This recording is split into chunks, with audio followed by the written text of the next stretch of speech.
Well, thank you for joining me. In this brief lecture, we're going to focus on answering the question, how is it that distributors add value? We know that by their mere presence and existence, distributors need to add some type of value, otherwise they wouldn't be utilized.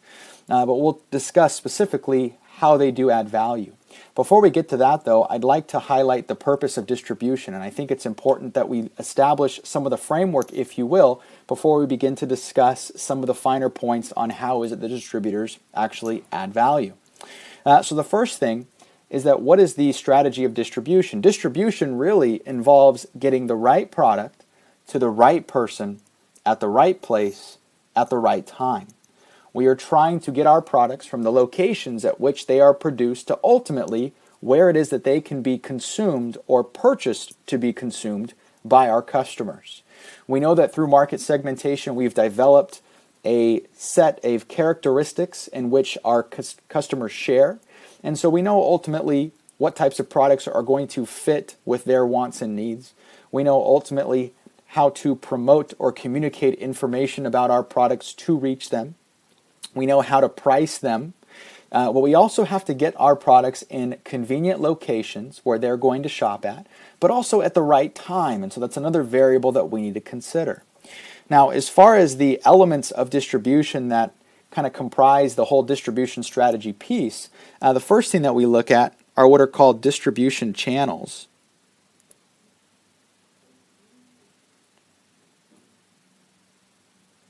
And distribution channels are actually the route that a product takes from where it is produced to where it is consumed. And so, for example, one of the common distribution channels is what we call a retail distribution channel.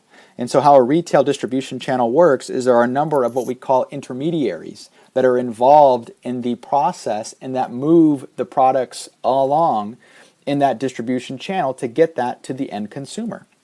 And so let's look, for example, at a retail distribution channel. Well, the first thing you do is you start with the actual producer. And the producer is the person or the business that actually creates the product or service. But even before that, we usually have to get some of the smaller components. And so, for example, if you take the business of creating orange juice, for example, the producer, you would say, is the person that ultimately takes the oranges, grinds them down, and actually produces it, puts in some different ingredients and things to create orange juice and have it bottled. But even before that, I have to actually obtain the oranges from somewhere. I get them from a farmer, and so on and so forth. And so they're involved in the distribution channel somewhat. They're involved in what we call the supply chain. But as far as distribution, we start with the producer. And then ultimately, we move on to that next stage here. And here we might have a wholesaler. And the wholesaler is going to do a couple different things, but mainly they're going to assist in actually storing some of the different items, which is sometimes beneficial. The wholesaler may then ship to the retailer, and the retailer may sell to ultimately that end user. And so maybe a Target, Walmart, grocery store, anything similar that we can go and actually purchase that. And so there are a lot of players involved in a retail distribution type channel, of course. Now what you need to know is that the more people that are involved in the process, the more costs there are associated with the actual products, because each player involved is going to increase the cost associated with providing its particular services here. And so these all represent channel intermediaries, because they are involved in the process to some degree and they provide some type of value. Now, the other component we need to discuss is what we call the physical distribution.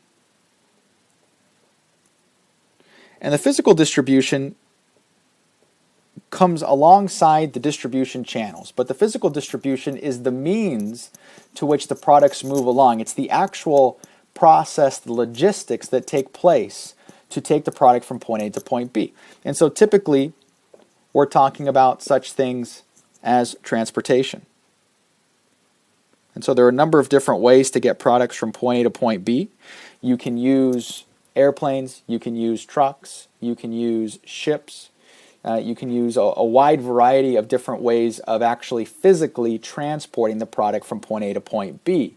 Now, obviously, there's trade-offs there, right? Typically, you deal with cost on one end, but you also deal with timeliness or speed of transportation. Those are two variables that come up frequently. We also have issues such as flexibility, such as the ability to track them and all those other things that are considered by businesses before they start to engage in a specific physical distribution channel, if you will. Now that we know that ultimately some groundwork on distribution, the strategy, and the two components, distribution channels and physical distribution, we're ready to address how is it that distributors add value. The first of which is that they actually reduce transactions. And this is a very important component, and this is why distributors are utilized very heavily. And if you think about it this way, if we are a retailer, or we're a producer here, and we manufacture something, product XYZ, you can fill in the blanks, and we're going to ship to our, millions of consumers. Well, now you have all of these different consumers, and we have to ship to every single one of them. And so what that does is that increases our costs because of the transactions that we have. We're shipping to numerous different locations in a wide geographic area as opposed to maybe one location. And so the value that can be provided in this case is instead of having the actual producer ship to all of these different locations, what you can do is if you add one intermediary along this process, and now this one individual is shipping to all of those locations, but us, as the actual producer, we're only shipping to one location.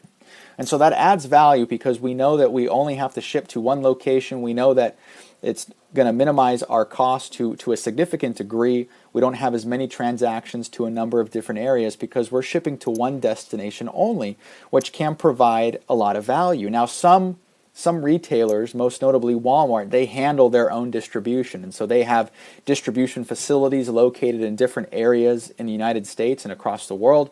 They ship to those locations, and from those locations, they, of course, truck out different products or different goods to all of the stores in the area. So retailers and businesses can handle their own distribution. But if you're a smaller company, it isn't feasible for you to make the investments to purchase trucks and large warehouses and planes and those different types of things. And so maybe you would utilize a wholesaler in this case to actually assist you with the shipping process in order to reduce your transactions. Now, the other thing in which they provide value is distributors also reduce storage costs.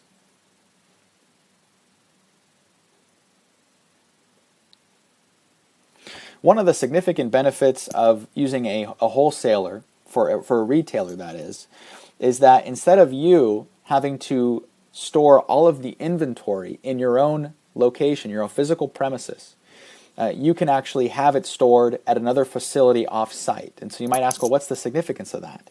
Well, one, you don't have to actually store it. So as a retailer, your primary goal is to sell items. And so if you're devoting space to actually holding inventory that's not being sold, then you're jeopardizing real estate that could be used to market different products. And so that puts you at a disadvantage because now you're taking up actual floor space to actually store things. And so instead, it's very common for retailers to utilize a wholesaler for the purpose of actually storing those particular products, and then they only transport them when there is an actual need to do so. Another area is when you store certain things, typically you insure the actual goods themselves. That way, in the event that they're damaged or stolen for any reason, then obviously you have some recourse to make a claim there on the value of those particular goods. Now, so that's another area. But the primary component is obviously eliminating the need to have to store items in a particular area, and you can now use that space as a way to sell other products and services, or sell other products, maybe even services if you're set up for that, because you're limited from a retail standpoint. Of course, at least most stores are limited from a space standpoint.